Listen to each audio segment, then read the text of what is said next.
anyway, I can't even remember where I was now. God, that pisses me off when this happens. Third time in a row, by the way. And I think YouTube is doing it. I really don't, I can't comprehend the outrage. I mean, like I said before, in order to keep this thing going the way I want, I'm not going to monetize. I will never monetize. Never. I can't even comprehend monetizing. And the reason is this, I said it. I want it to be authentic. I want to be able to say what I want to say. I want to be able to talk about what I want to talk about. I did a podcast, Drinks with Dee Dee, with Dee Dee Sorvino, who is, y'all know who Paul Sorvino is. That's his wife. She's a dear friend. And she wanted to talk about Star Wars, so I was on with a bunch of people. It was the first adult conversation I have had about the franchise in a long time that was diverse opinions, no SJW bullshit, no fandom menace freakouts. Everybody was like, just had a conversation about it. Some people liked Disney's dumpster fire.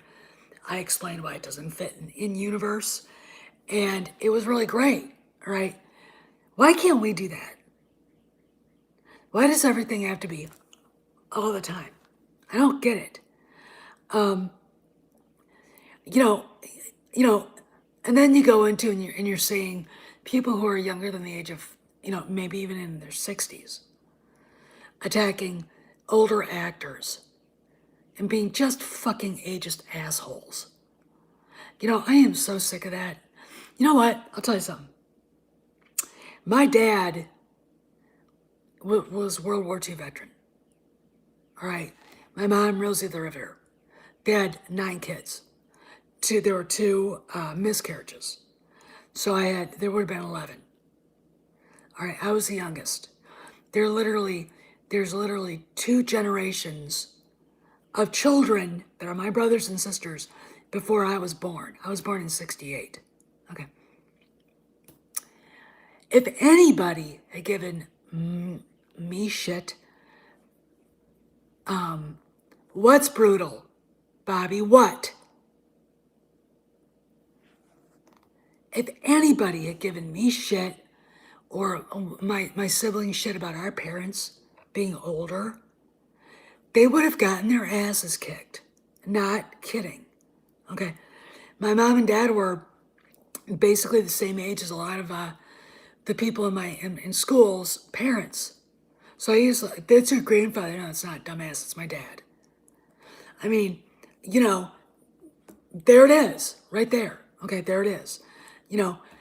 That guy ice skated his trap line, skated 2 miles one way, and skated back up. All right, pulling traps, Connie bears and jaw traps and, the stakes for them and muskrat traps. And then he'd come back with the animals in a burlap sack, come back with them pulling a sled behind him. Skating. Okay.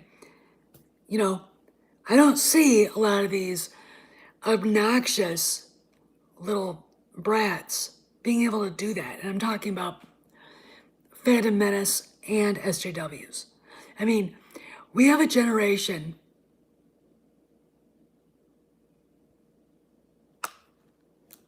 Oh, that's great. That's great, Massacre. That's great. We have a generation right now, and they were, raised mostly by baby boomers, that honestly thinks the world revolves around them.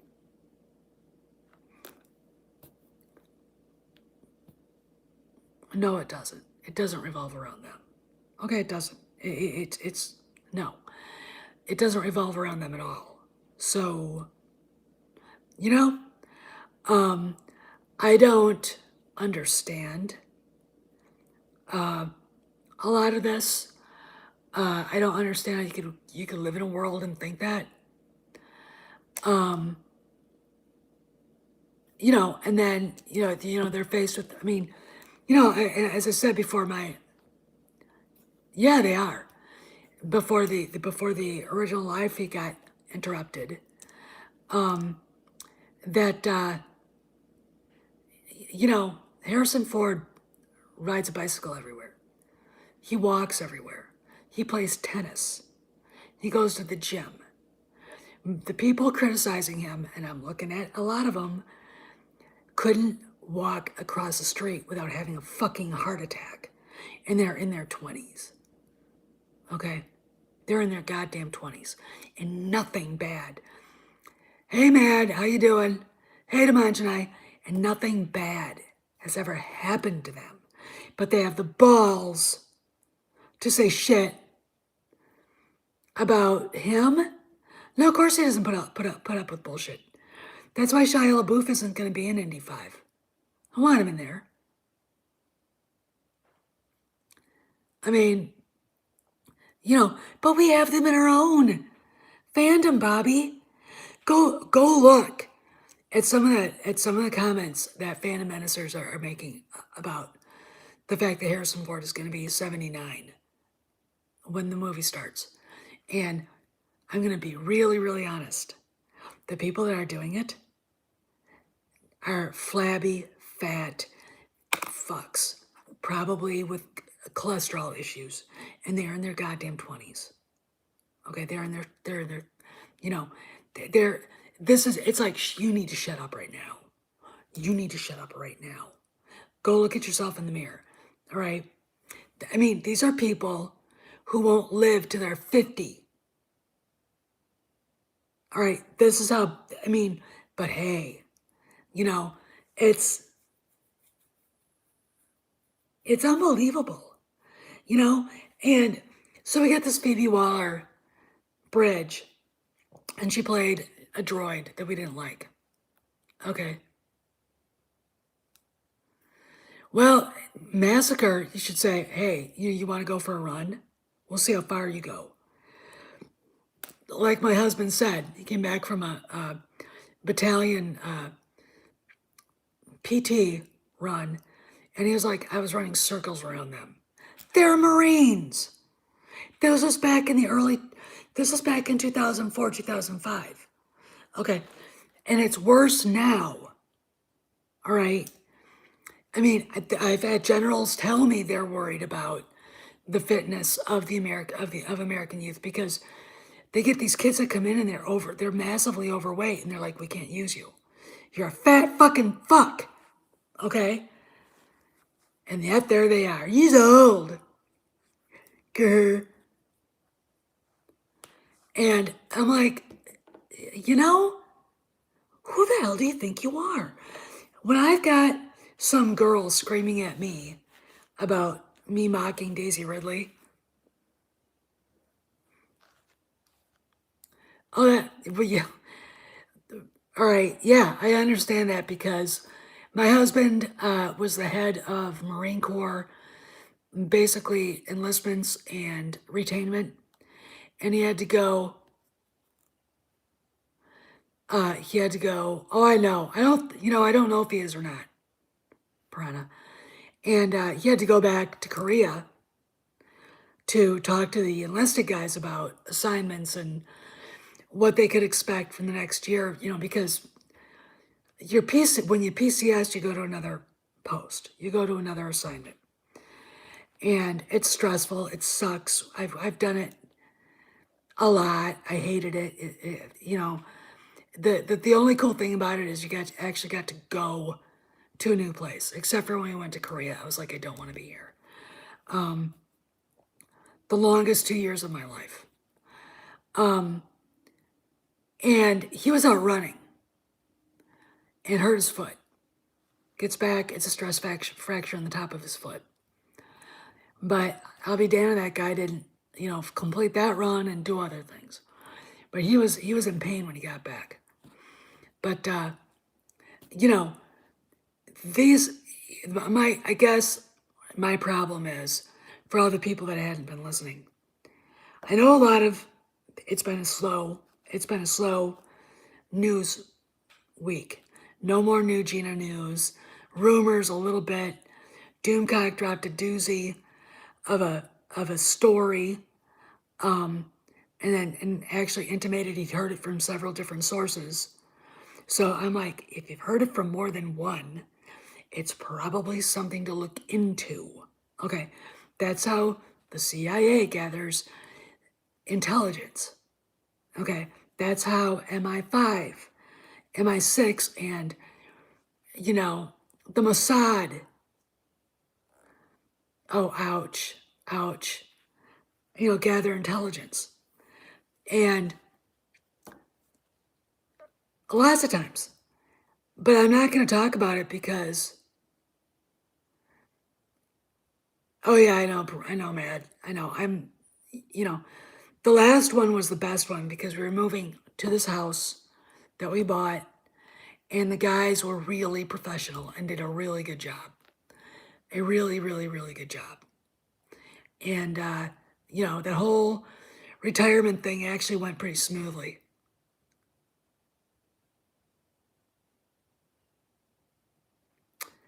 Oh yeah, they did. Everybody's saying that. And it's not the right doing it. It's the left. But what I'm saying is when you freak out because someone played a role you didn't like. So the show's going to be woke. I mean, my favorite was somebody went out and said that the male feminist hired this woman. It's like James Mangold? Really? Didn't he make Copland? Really? Here's a rule of thumb I want you guys to learn. I don't care if the guy's a Democrat or Republican or whatever. I don't care if he's obnoxious. I mean, I have actually had to separate Mark Hamill from Luke Skywalker. Mark Hamill himself, in reality, couldn't carry Luke Skywalker's jockstrap, and we all know that. The person that has the final say in Indy 5 is Harrison Ford. Okay? And, it's like, thank you, by the way, Masker. And it's like, Mangold is going to do justice. This is a chance of a lifetime for a guy like that. This is a huge movie. And the idea that they would make it stupid because reasons like SJW shit, because, well, if we're gonna hire this Phoebe chick, then we have to make it really SJW. And then bringing in Kennedy, it's like, what the fuck does she have to do with it? She's not directing it. She's not writing the script. And oh, by the way, Harrison Ford has the last word on that script. Oh yeah, you're right. You're right. You're right. I mean, Harrison Ford's a climate change guy. I'm not. I don't hate him for it. I look at him and go, I'm not a science denier. But when you use the words belief in science, it's like, I don't think those two words actually work together. Science is fact. It's not faith. It's not philosophy. There are ways of talking about reason without, every time they say, well, science is settled. 5 years later, something else comes out and, it's like, so I don't agree with that. I don't agree with that at all. And I go, I can't do this. And, well, yeah, the scientism that Aiden talked about. And it's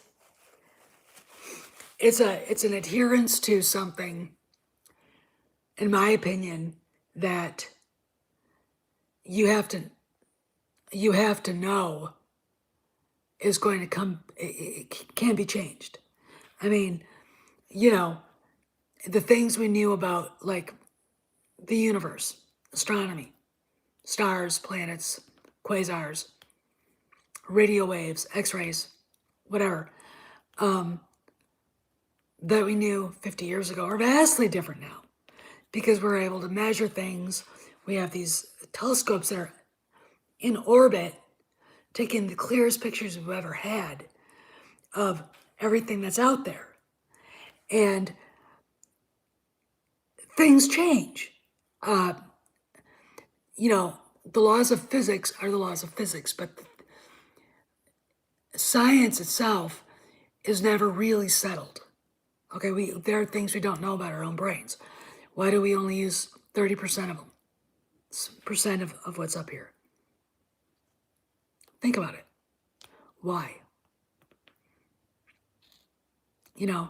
These are, we don't know yet. There are things out there we don't know. So to say science is settled, it's like, no, it's not. It never is. The only thing I can safely say is this is a wine cork. Gravity. See? And that sticks to the ground because gravity's holding it there. It's all about more discoveries and new things and how they fit into what we already know. And does it change what we already know? Yeah. So, look, those girls did not write that. They didn't do any of that.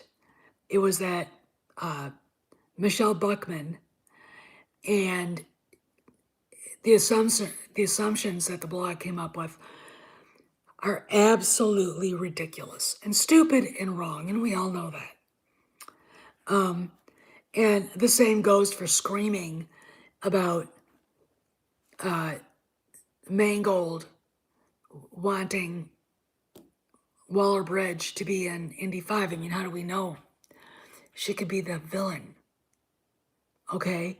That everybody just assumes that she's going to be the next Indy. It's like, no, she's not. I mean, she's not a big enough name. And she could be playing his daughter, or she could be playing the villain. Or she could be taking on the role of, if you remember View to a Kill, Tanya Roberts. All right, there you go. Was there any hanky-panky going on between her and Roger Moore? No, of course not.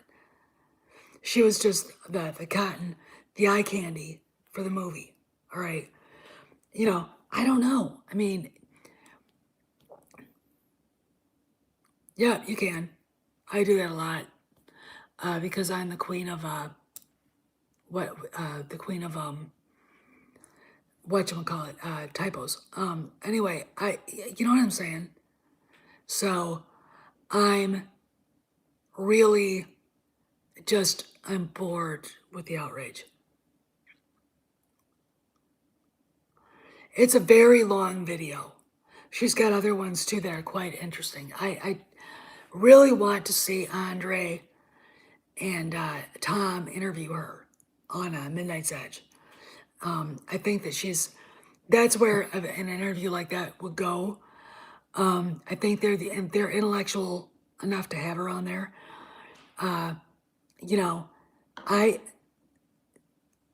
think it would be great. But as far as this Indy 5 stuff, we don't know anything about it. Okay, and now I guess SJWs are freaking out about it. Would be a great long form interview, and I think it would be very, very, very good for everybody to hear what she has to say. She's obviously an academic, like a real one, a no shit real one.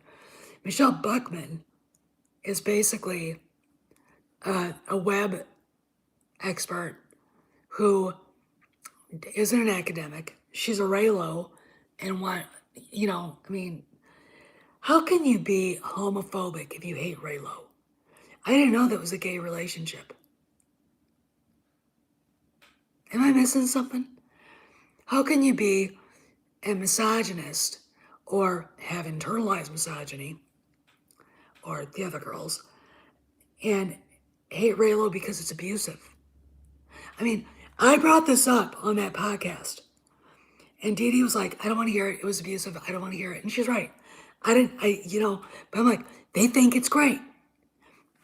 I said, I'll talk to her about this someday, because It's really, first off, it's offensive to me as a woman, right? Them screaming, she didn't need a man. And then going, well, she saved him and she helped him come back to the light and then he died. That's what they, I mean, think about it. If you hate this, if you hate the sequel trilogy and you hate Reylo and you think what Disney's done to Star Wars is hellacious, you are a racist, sexist, transphobe, homophobe, dogs and cats fucking a phobe or whatever. Okay. That's what it is. It's like, where do you get the logic? How did you form that line?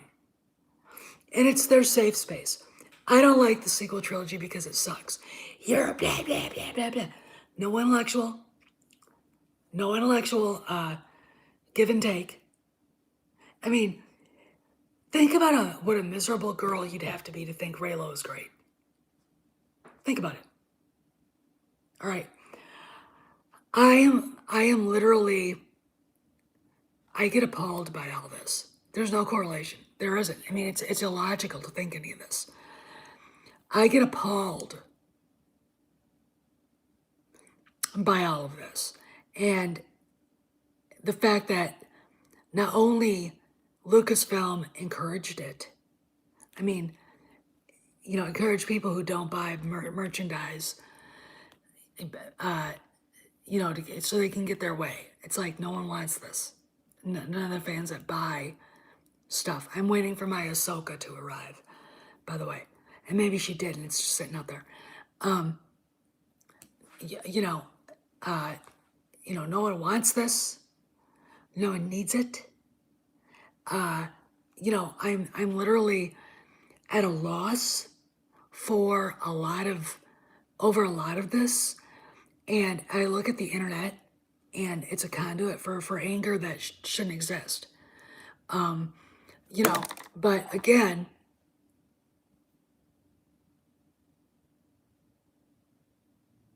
well, when you've got somebody who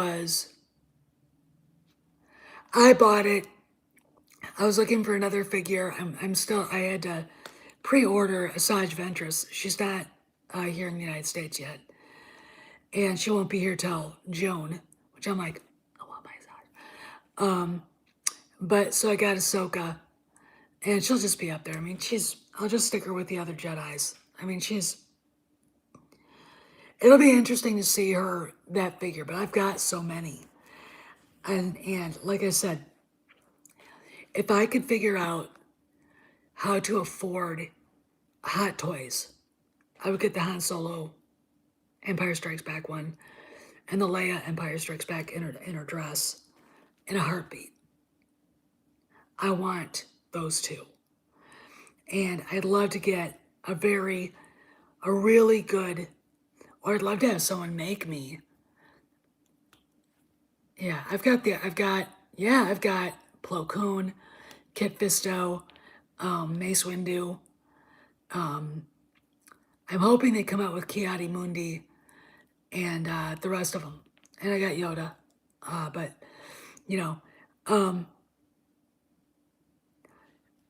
but if I could afford those, they're making it. Here's the deal.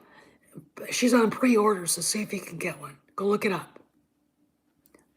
They're the only ones that basically told Lucasfilm to go fuck itself. Because they know they can sell them. Okay? I want the Obi-Wan Kenobi in Exile one too, because they did a mixture of Ewan McGregor and Alec Guinness, and it's gorgeous. It is so cool. I want the Hans. I want a Chewbacca one. I want a sideshow Hot Toys Chewbacca. The Vader looks cool. These. I mean, those are the best sculpts out there. Are those? What else? So I'm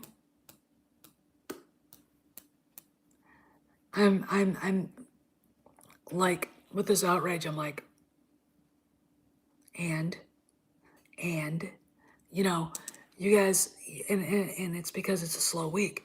Again, if you want Star Wars news, go watch Doomcock and pay very good. Good. That's excellent. That's excellent. Great. I'm glad. Proud of you, man. I would like a lot of, I'd like a lot of those. I think if they do a sideshow Han Solo for ROTJ, I'll get that one too. I mean, I've got the Hasbro one, and it's a pretty badass figure. But the one from Empire is just like, oh my God, that is gorgeous. It's beautiful. It's beautiful. But go and watch, if you want some information, go and watch Doomcock's latest Star Wars video and pay very careful attention to the first part. The rest of it is just stories about Kathleen Kennedy. And it's like, yeah, I can see that happening. Yeah, I know. Yeah. Okay. Pay very careful attention to the first part because it is eye-opening. I'm not going to say what it is because I need more information. I'm not, because if any of it's true, then do it already.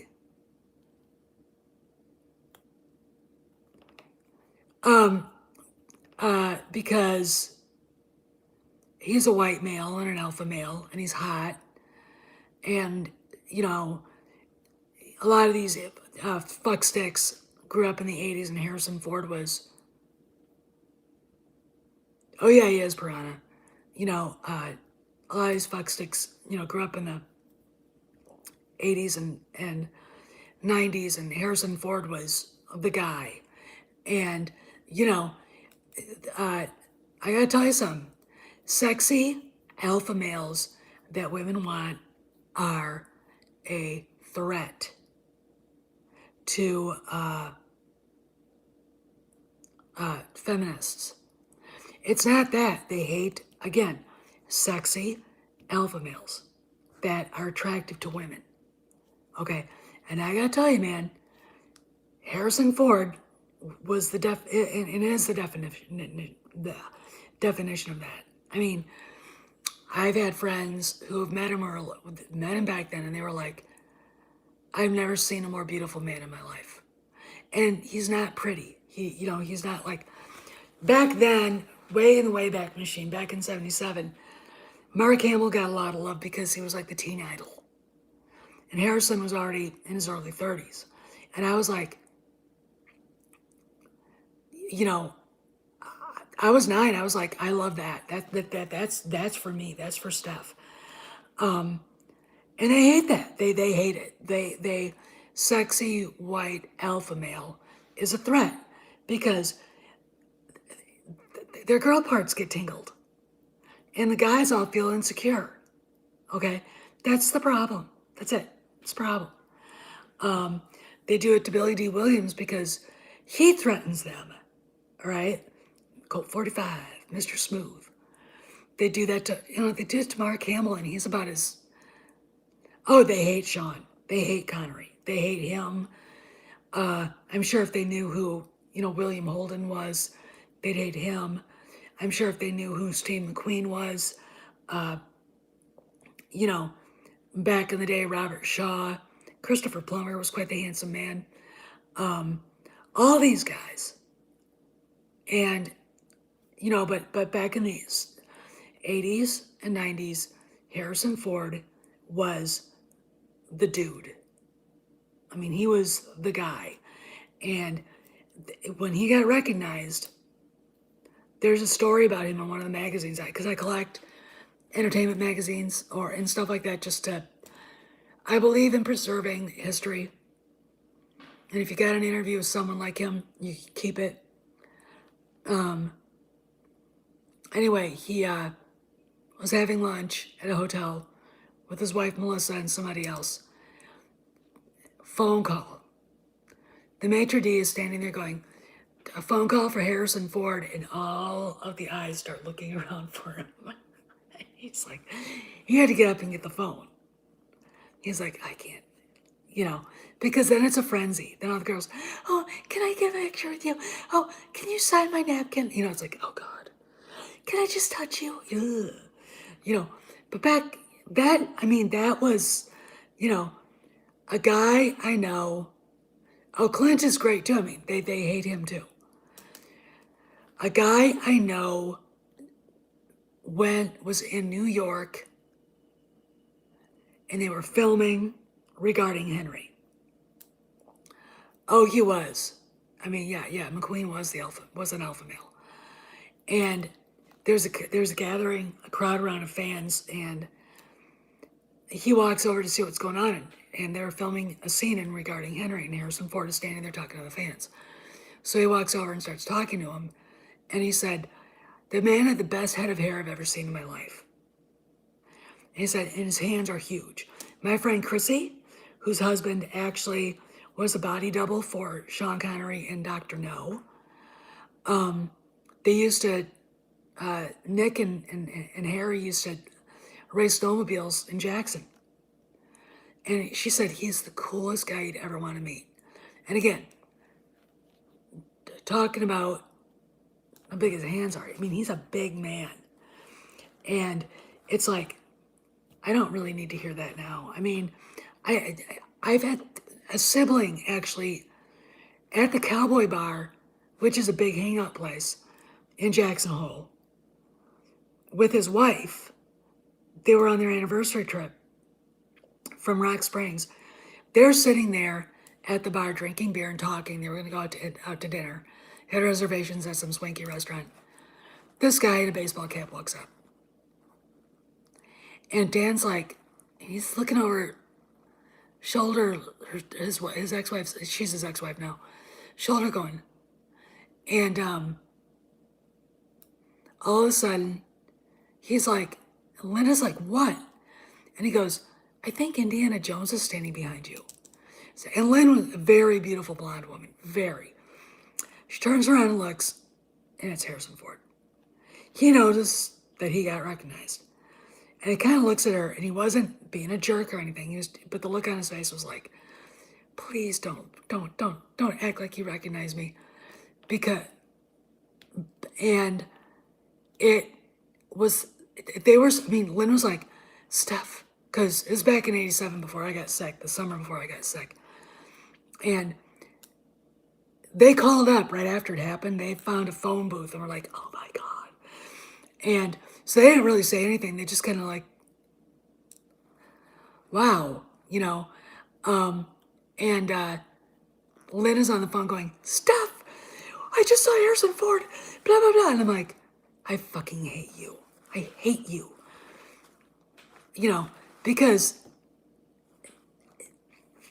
that would have been the moment of all moments right there and then. I mean, you know, and she's going on about how good looking he was in real life. And I'm like, I really don't need to hear that. My hometown, find me a guy like that. That's what I always thought. It's like, there's nobody here. But, you know, that was the 80s and 90s. And, you know, a lot of those guys grew up with that, and a lot of those guys saw him. And, you know, the people that, you know, the male writers and the Pablo Hidalgo hates anybody who reminds him of the rugged, handsome American man. You know, as Carrie Fisher referred to Harrison Ford, he has the face of a hero. And it's like, you know, and I mean, Pablo Hidalgo is 47 years old. All right, he's going to be 48 in October. We should all wish him a happy birthday and hope he finds a new job. And that just makes a lot of those people insecure, and guys like that make those women feel insecure about themselves because they don't want to be attractive or attracted to a guy.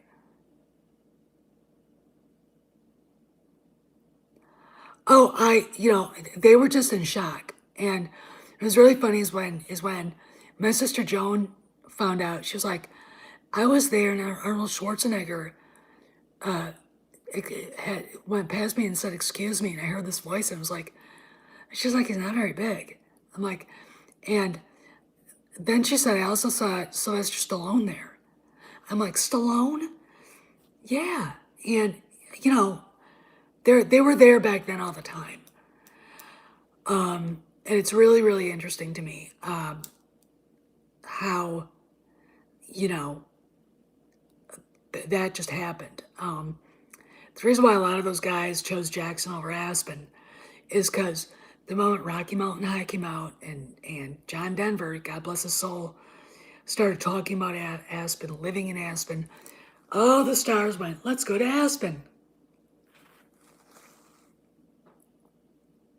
Oh, all right, that actor that I set up that meet and greet for, that was a horrible, horrible thing. And I saw him, I think he was hanging out in South Carlsbad Beach. And he was walking his dog, and I was in my car, and I'm like, God, that looks like it is him. I would never forget that guy in my life. But I'm gonna tell you, if I don't, because I walk my dog the same place, and I figured he's renting one of the houses in our neighborhood. I didn't see him out there, but I saw that, and I'd walk my golden retriever Buford. Do you guys remember Buford? There too, and I don't know what I would have done. You're walking the dog along, and all of a sudden you're like, "Oh, hi, Jerry. What are you doing here?" You know, the guy that I ran into in Hawaii. Oh, Dominic Monahan. I was working out with him at the gym, lifting weights, and we were training weights back and forth. And it's like, there's a hobbit up here. Pat Benatar's daughter was working out at one of the stair step machines when I was on the elliptical. I'm like, yeah, that's her, isn't it? Yeah, yeah. It was like, I was waiting to have Michelle Pfeiffer walk in, because then I would have been like, that's somebody you'd like to just nod to and go, you know. The guy that played, or who was the mysterious dude in Lost? Terry O'Quinn played him. I was going to go and do some stuff with my bank account. There's a local coffee shop next door in the same building.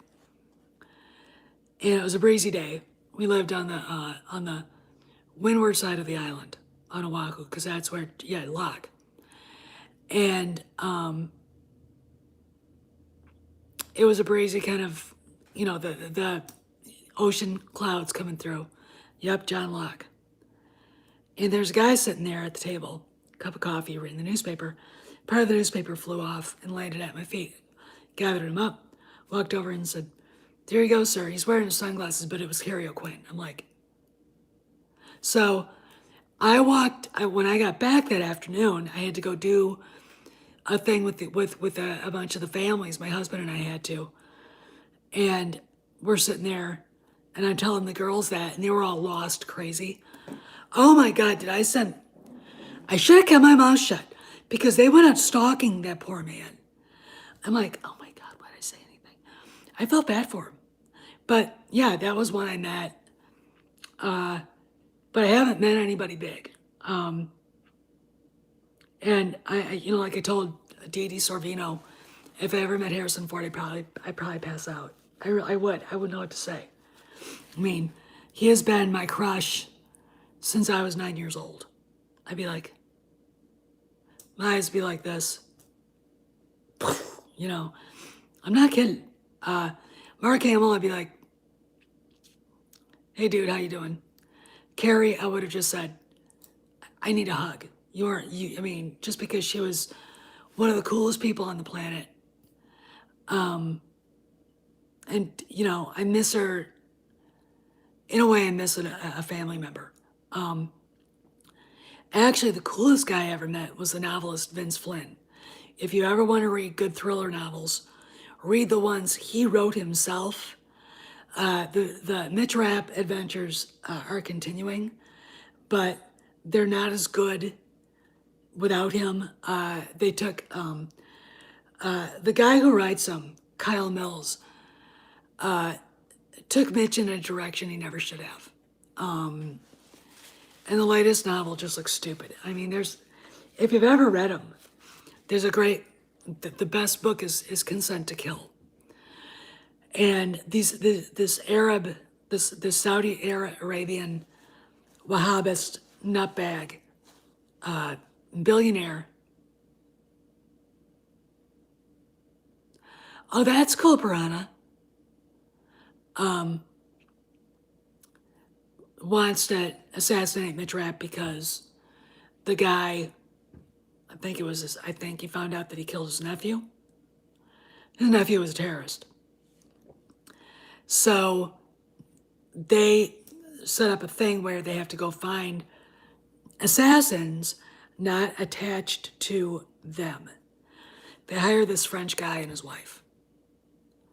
And all hell breaks loose. Mitch's wife, who just found out she's pregnant, dies. Oh, that's cool, Bill. I bet. That's really cool. I mean, her husband sucks, but she's a nice lady. And you have to read these books. All the books that Vince wrote. I went to a book signing, and Vince is from my area of the country. He was born and raised a big Irish Catholic family. I'm from a big German Catholic family, and it was really cool to see an area guy from my area doing so well. That those books have sold millions, and the ones that he wrote, and he was really nice. I mean, I tell people, it depends on the celebrity, but if you want to hang out with someone cool, hang out with a novelist that. Okay.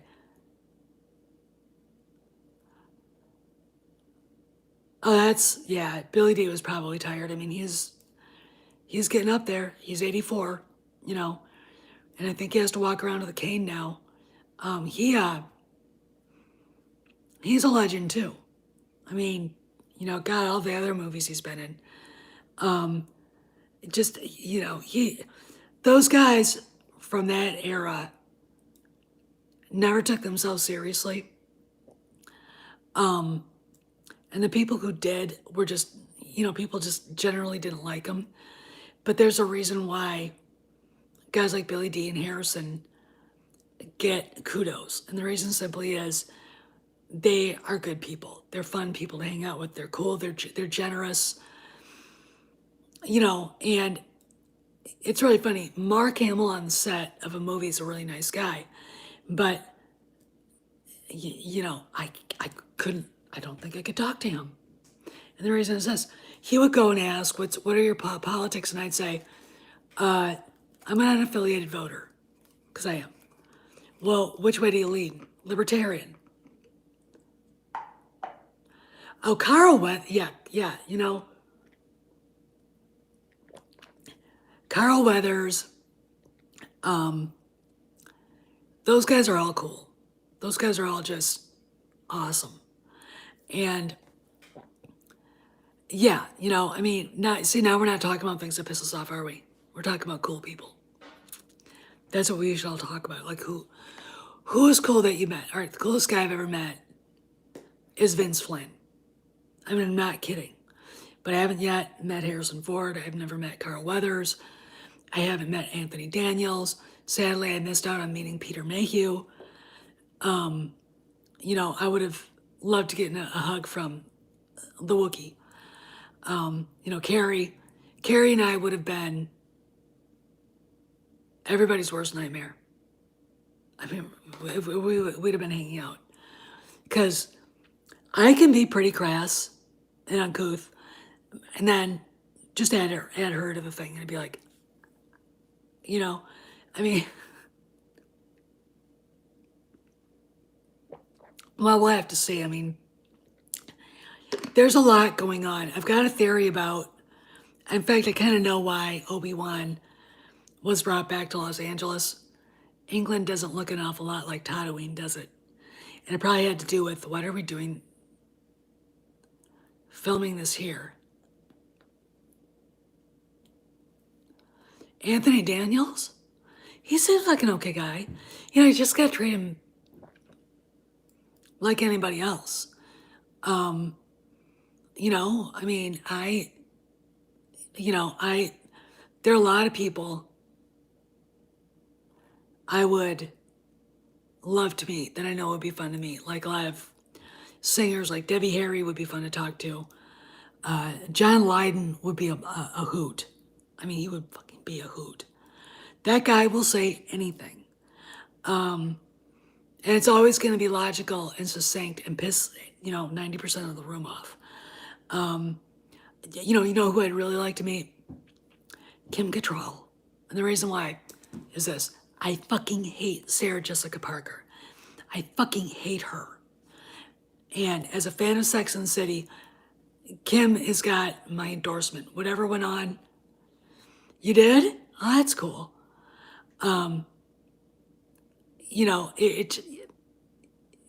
There are just people out there you'd like to meet.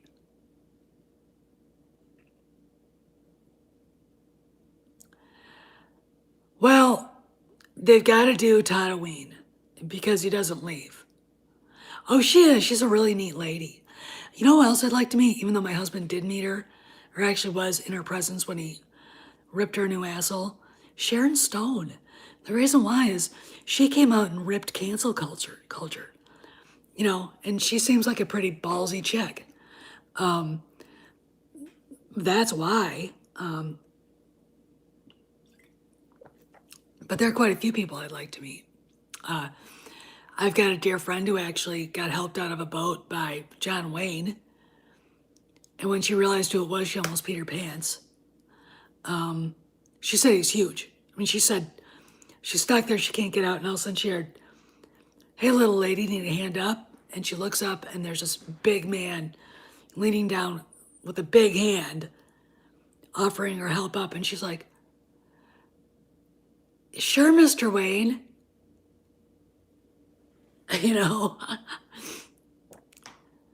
Hey, Pocket. So it's been, it's just really interesting to me how many people out there are just so, Tom Cruise is tiny.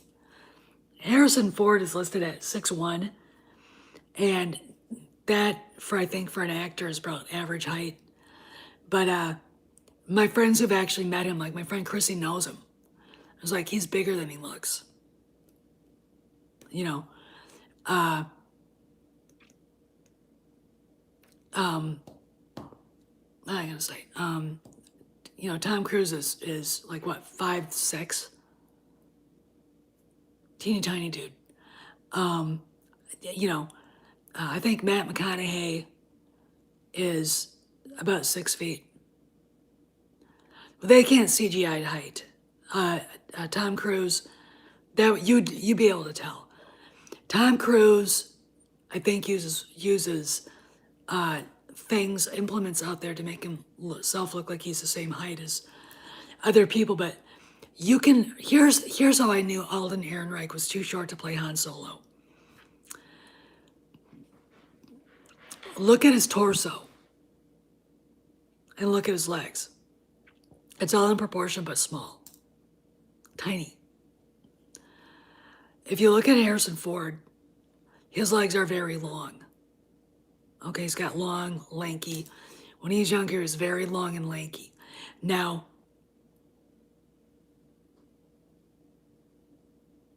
Nathan Fillion, yeah, I can imagine. I mean,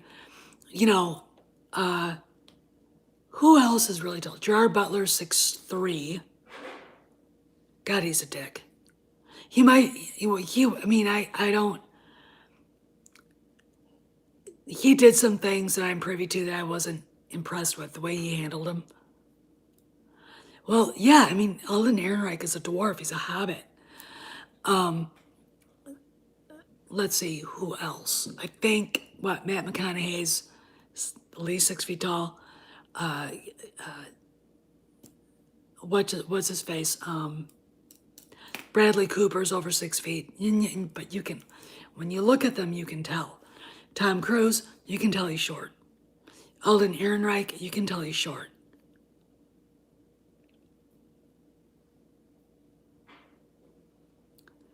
Oh, cool. That's cool. Oh yeah, Charles Dance. Yeah, I mean he's a big guy.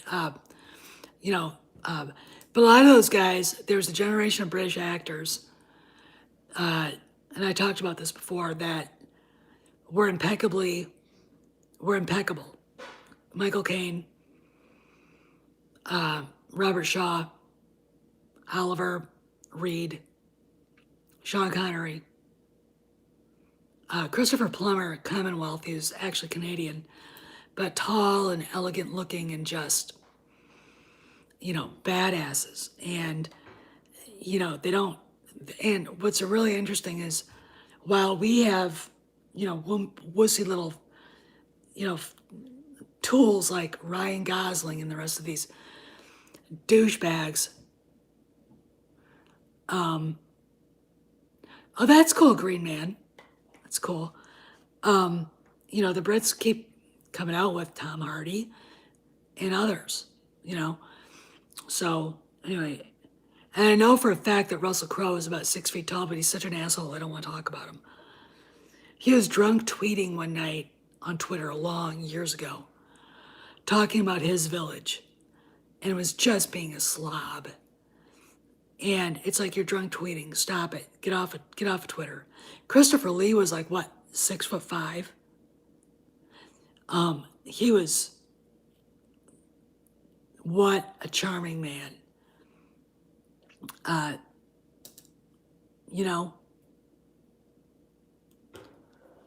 What's the nice guys? I don't know what that is. See, this is how completely devoid of anything I am. And I'm getting called by my dog to take him out to play. So I gotta go do that. But, go watch Doomcock's video and tell me what you think of the beginning. Don't be specific.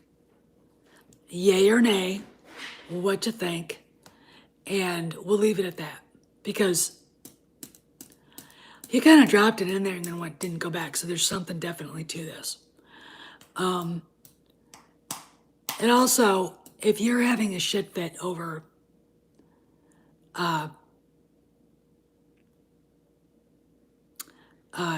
Waller Bridges and screaming woke and feminazi and other, shut up.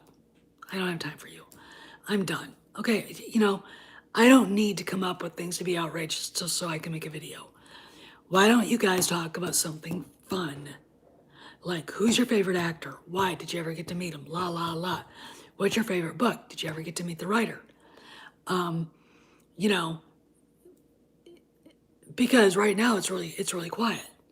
And I think it's meant to be that way, to be honest. There's shit going down. I know it. You know it. Everybody on God's green earth knows it. But, and I think that a lot is being held back. I think a lot. But anyway, I gotta go. And I gotta let the dog out. So you guys, be good, be well. I'll see you tonight on Echo Base. Hopefully I'll be able to jump in for a pop in. And I'll see you all around the galaxy, okay?